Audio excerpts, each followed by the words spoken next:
Muito boa noite, minha gente. Mais uma vez, começando aqui o programa Direção Espiritual. Obrigado pela oportunidade de estar com você mais uma vez, de partilhar a nossa vida, de fazer deste momento um momento de encontro.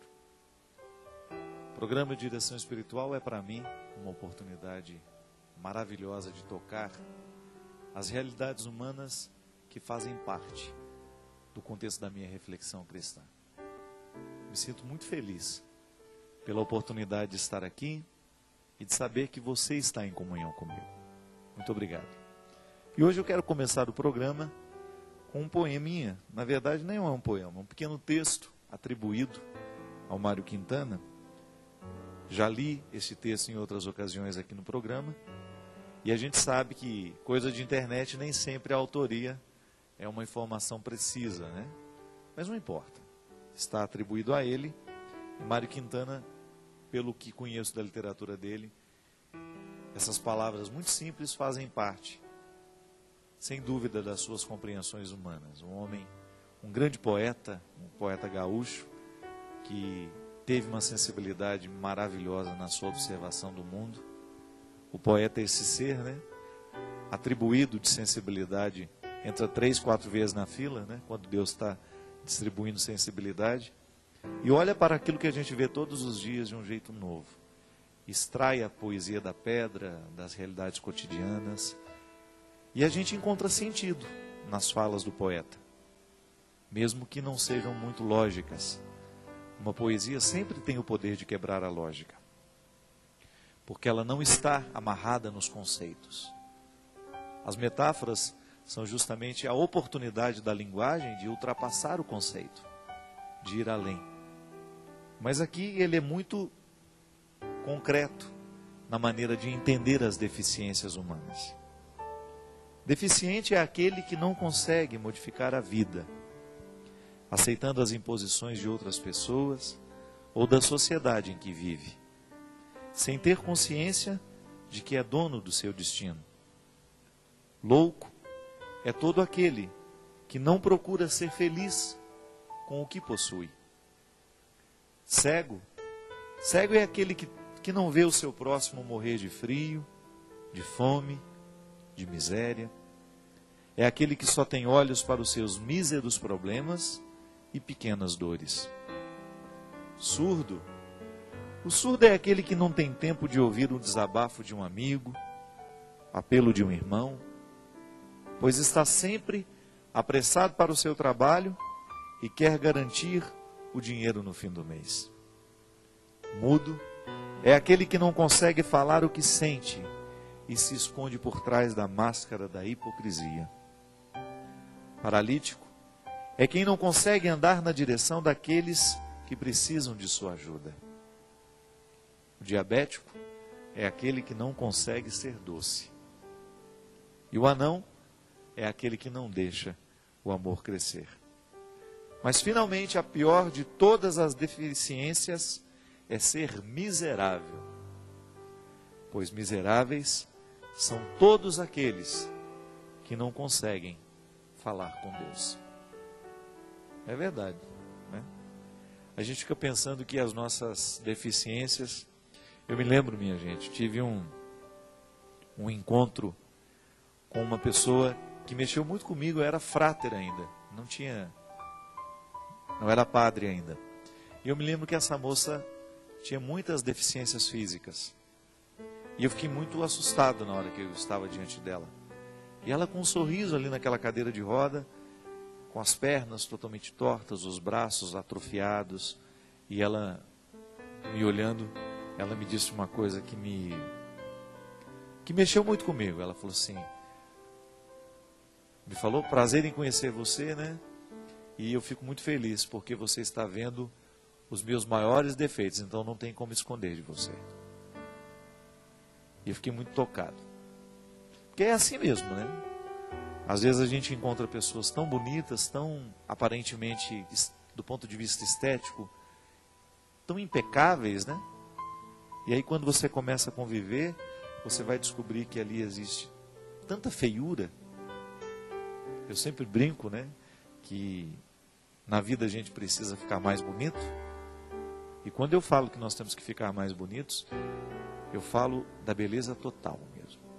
Eu acho que se você precisa se cuidar, se você precisa dar um jeito em você, se você quer emagrecer, se você tem um projeto de ficar mais bonita, que junto com esse projeto de você ficar mais bonita esteja também a sua preocupação em ter cada vez mais uma alma dotada de beleza. Porque é isso que faz com que a gente queira ficar por perto.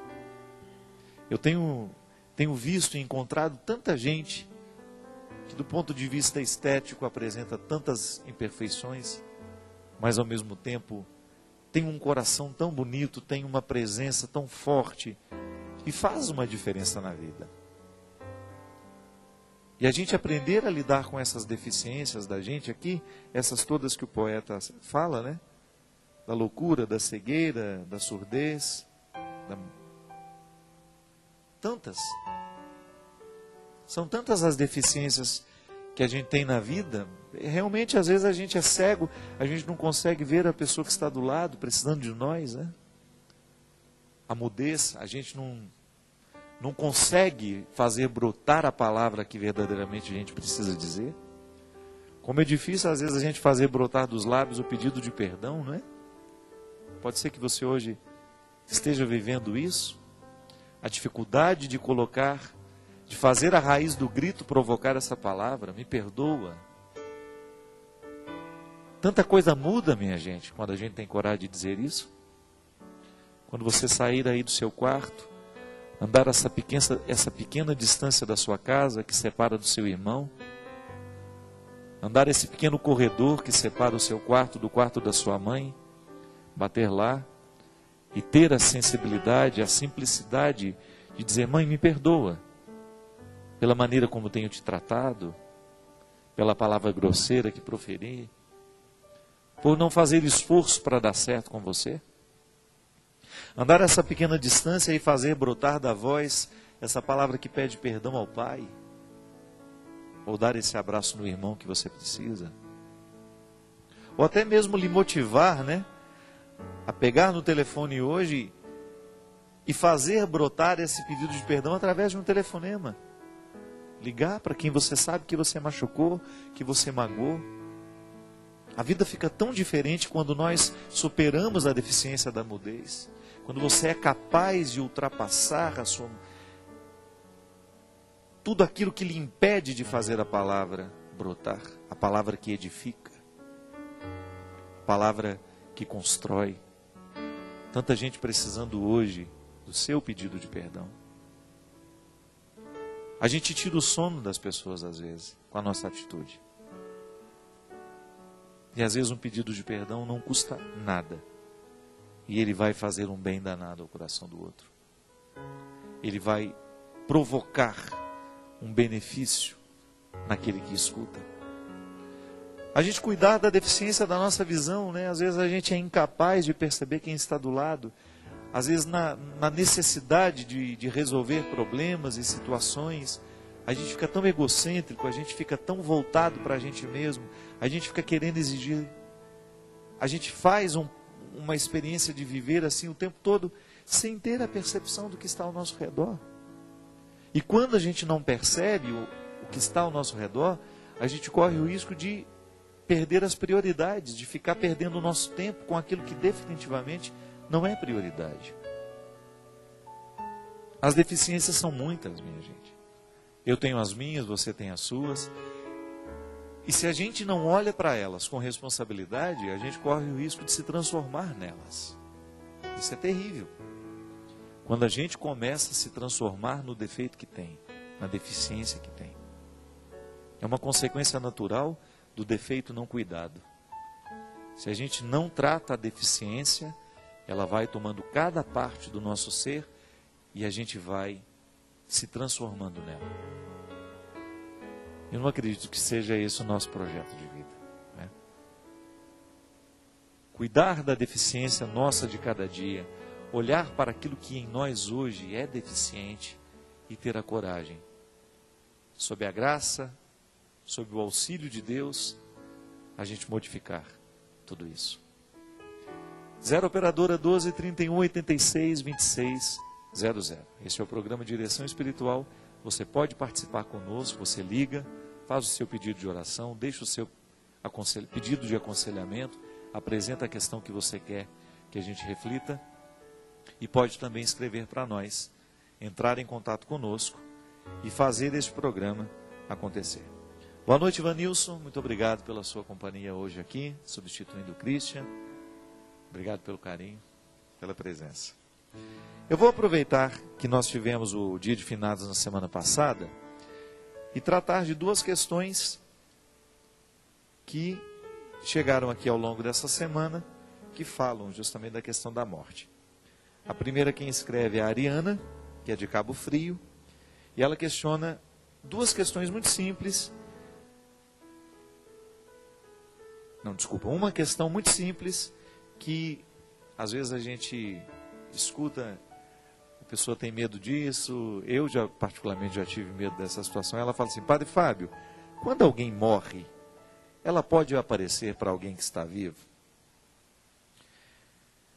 Minha filha, eu já tive medo demais dessa história de defunto aparecer para a gente. Hoje eu não tenho mais não. Aliás, é tão bom quando a gente vai vencendo esses medos que nascem do dito popular, não é? Você também já teve medo, meu Nilson? Nossa Senhora, quando morria alguém na minha redondeza lá, eu quase que eu precisava mudar.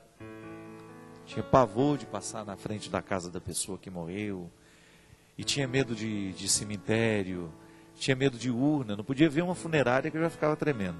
E hoje, graças a Deus, eu tenho superado muito isso. A partir dessa convicção, minha gente, que quem morre não vem aqui mais tentar nenhuma situação conosco. A gente acredita na comunhão dos mortos, né? A gente está em comunhão com aqueles que morreram, porque a gente acredita na comunhão dos santos. É diferente. Uma coisa é eu rezar, pedir por aquelas pessoas que já morreram e ter com elas este vínculo. A saudade é um vínculo que a gente pode ter com quem já se foi. Agora, não faz parte do meu contexto de fé que eu tenha possibilidade de falar com os mortos. Existem aqueles que acreditam nisso. Não é o meu contexto de fé. Como é que eu lido com aqueles que já morreram? Com profundo respeito e com o devido sentimento que a ele cabe. Se eu amava, tenho saudade. Se não, às vezes me recordo, de vez em quando, daquela pessoa que já morreu, não provoca em mim absolutamente nada, mas respeito aquele morto porque eu sei que ele é causa de saudade para muitas pessoas. Isso é que é interessante. Eu não tenho medo mais que apareça para mim ou que venham me visitar. Então, superei isso. Para mim me fez muito bem, porque esse medo me travava demais. Era uma coisa que realmente me causava um desconforto. É claro que quando a gente vê uma situação de uma morte trágica, a gente pode até ficar impressionado com aquilo, mas não fique com medo de que essa pessoa vá puxar o seu pé à noite. E a mãe da gente ainda fazia questão de falar isso, né? Ou aqueles amigos bobinhos, né, que querem ser engraçados. Ah, se eu morrer, eu venho puxar o seu pé. Não, por favor, não venha, que eu não pretendo ter essa visita, não. E eu acho interessante porque quando a minha irmã morreu, a Heloísa, foi o momento em que eu perdi muito desse medo. Porque a coisa que eu mais queria na minha vida é ter a oportunidade de encontrar-me com ela de novo. Uma única vez que fosse. E como eu tinha medo que os mortos aparecessem para mim naquela época, eu comecei a encontrar naquele medo, então, uma solução, né? Já que eu tenho medo, é porque eu acredito que possa acontecer. Então tá bom, Heloísa, gostaria muito que você me aparecesse hoje, que você viesse aqui, que eu preciso resolver umas questões com você, né? E fazia isso tremendo assim, igual uma vara verde. E a Heloísa, que me amava tanto, tenho certeza que não deixaria de atender um pedido meu. Ela não veio, então eu acredito que eu não tenha esse direito de pedir isso, e muito menos ela terá essa possibilidade de me visitar. Mas volto a dizer, é a minha convicção de fé. Essa é a convicção de fé cristã católica. Nós não acreditamos que podemos falar com os mortos. Os espíritas acreditam nisso. Faz parte da vida de fé deles e nós respeitamos. Mas para nós, cristãos católicos, não faz parte da nossa da nossa fé. Nós acreditamos na comunhão, é diferente, né? E não na comunicação, essa de alguém estar aqui comigo e falar como eu posso agora falar com você.